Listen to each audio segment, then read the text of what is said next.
Hello students, हम our past first chapter 9 traders kings and pilgrims के बारे में अध्ययन कर रहे थे।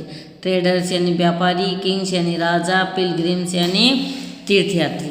तो ट्रेडर्स के बारे में पढ़ा कि जो व्यक्ति एक स्थान से जहाँ पे वस्तुओं का निर्माण होते हैं वहाँ से वस्तु को खरीदते हैं और दूसरे स्थान पर ले जाकर उनको बेच देते हैं। इस प्रकार रोमन साम्राज्य से अपने इंडिया का किस प्रकार जो ट्रेड था उसके बारे में अध्ययन किया और अपने इंडिया में रोमन गोल्ड कॉइन्स मिले, इसके बारे में हमने पढ़ा।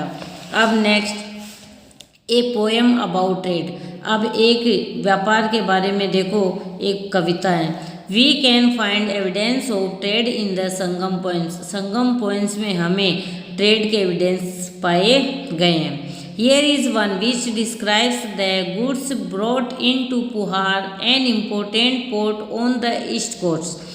अब यहाँ पे किसका वर्णन किया गया? पुहार का। पुहार क्या है? वो एक महत्वपूर्ण पोर्ट है। क्या है ये? महत्वपूर्ण पोर्ट यानी बंदरगाह है। और ये कहाँ पे स्थित है? ईस्ट कोस्ट पे स्थित है। तो देखो, पुहार जो पोर्ट है यहाँ पे वस्तुओं को लाया जाता था। तो अब यहाँ पे देखो, हियर आर बोट, यहाँ पे क्या क्या लाया जाता था? Swift, prancing horses by sea in ships, समुद्रों में जहाज़ों के द्वारा घोड़े लाए जाते थे। Bales of black pepper in cart, गाड़ियों में ब्लैक पेपर लाया जाता था यानी काली मिर्च लाई जाती थी। Gums and gold bond in Himalayas, Himalaya से गोल्ड और गम्स यानी गोंद लाया जाता था। Sandalwood bond in the western hills, और पश्चिमी पहाड़ियों से चंदन की लकड़ियाँ लाई जाती थी। कहाँ पे लाई जाती थी? पुहार पोर्ट में यानी पुहार बंदरगाह में लाई जाती थी।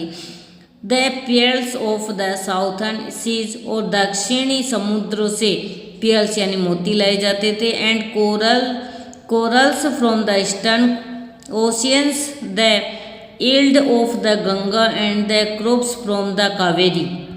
गंगा और कावेरी के डेल्टा से क्या लाई जाते थे? फसल लाई जाती थी। फूड स्टफ्स फ्रॉम श्रीलंका, खाने पीने का सामान श्रीलंका से आता था। पोट्री फ्रॉम म्यांमार, और म्यांमार से पोट्री यानी मिट्टी के बर्तन आते थे। And other rare and rich imports, और कई प्रकार के आयात होते थे। Traders explore several sea routes. अब देखो, व्यापारी क्या थे? अपना व्यापार करने के लिए सी रूट्स का उपयोग करते थे। सी रूट्स का उपयोग करते थे। Some of these followed the coast, और इनमें से ज़्यादातर जो ट्रेडर्स व्यापारी थे वो कोस्ट का उपयोग करते थे, ताकि बच्चों अगर मतलब जो इसमें समुद्रों में कोई भी हादसा हो जाए या कोई स्टॉर्म आ जाए या कोई मतलब ये जहाज़ें डूबने लगे, तो ये ट्रेडर्स क्या होते हैं? वो अपने कोस्ट की ओर जल्दी से आ जाए।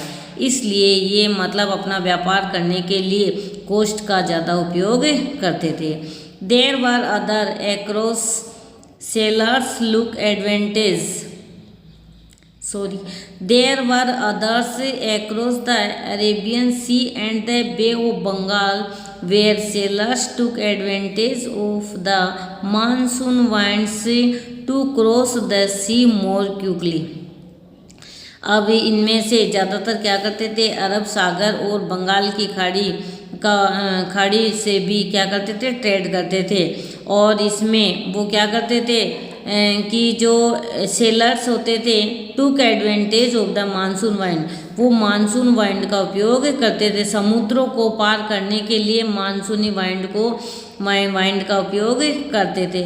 सो if they wanted to reach the western coast of the subcontinent from East Africa और Arabia, they choose to sail with the south west monsoon.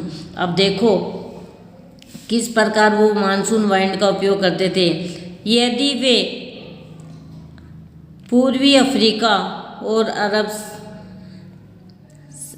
सब कॉन्टिनेंट यानी उपमहाद्वीप के अगर पश्चिमी तट पर पहुंचना चाहते थे तो वो देखो किसका उपयोग करते थे? वो साउथ वेस्ट मानसून का उपयोग करते थे। And sturdy ships had to be build for these long journey. And sturdy ships had to be built for these long journey. और वह क्या करते थे, लंबी यात्रा करने के लिए स्टडी शिप्स का निर्माण करवाते थे, ताकि ये मतलब ताकि कोई हादसा हो जाता है और हो जाता है तो ये के कई जहाज़ें हैं वो पानी में डूब जाती हैं, तो इसके लिए लंबी यात्रा के लिए वो ठोस जहाज़ों का निर्माण करवाते थे।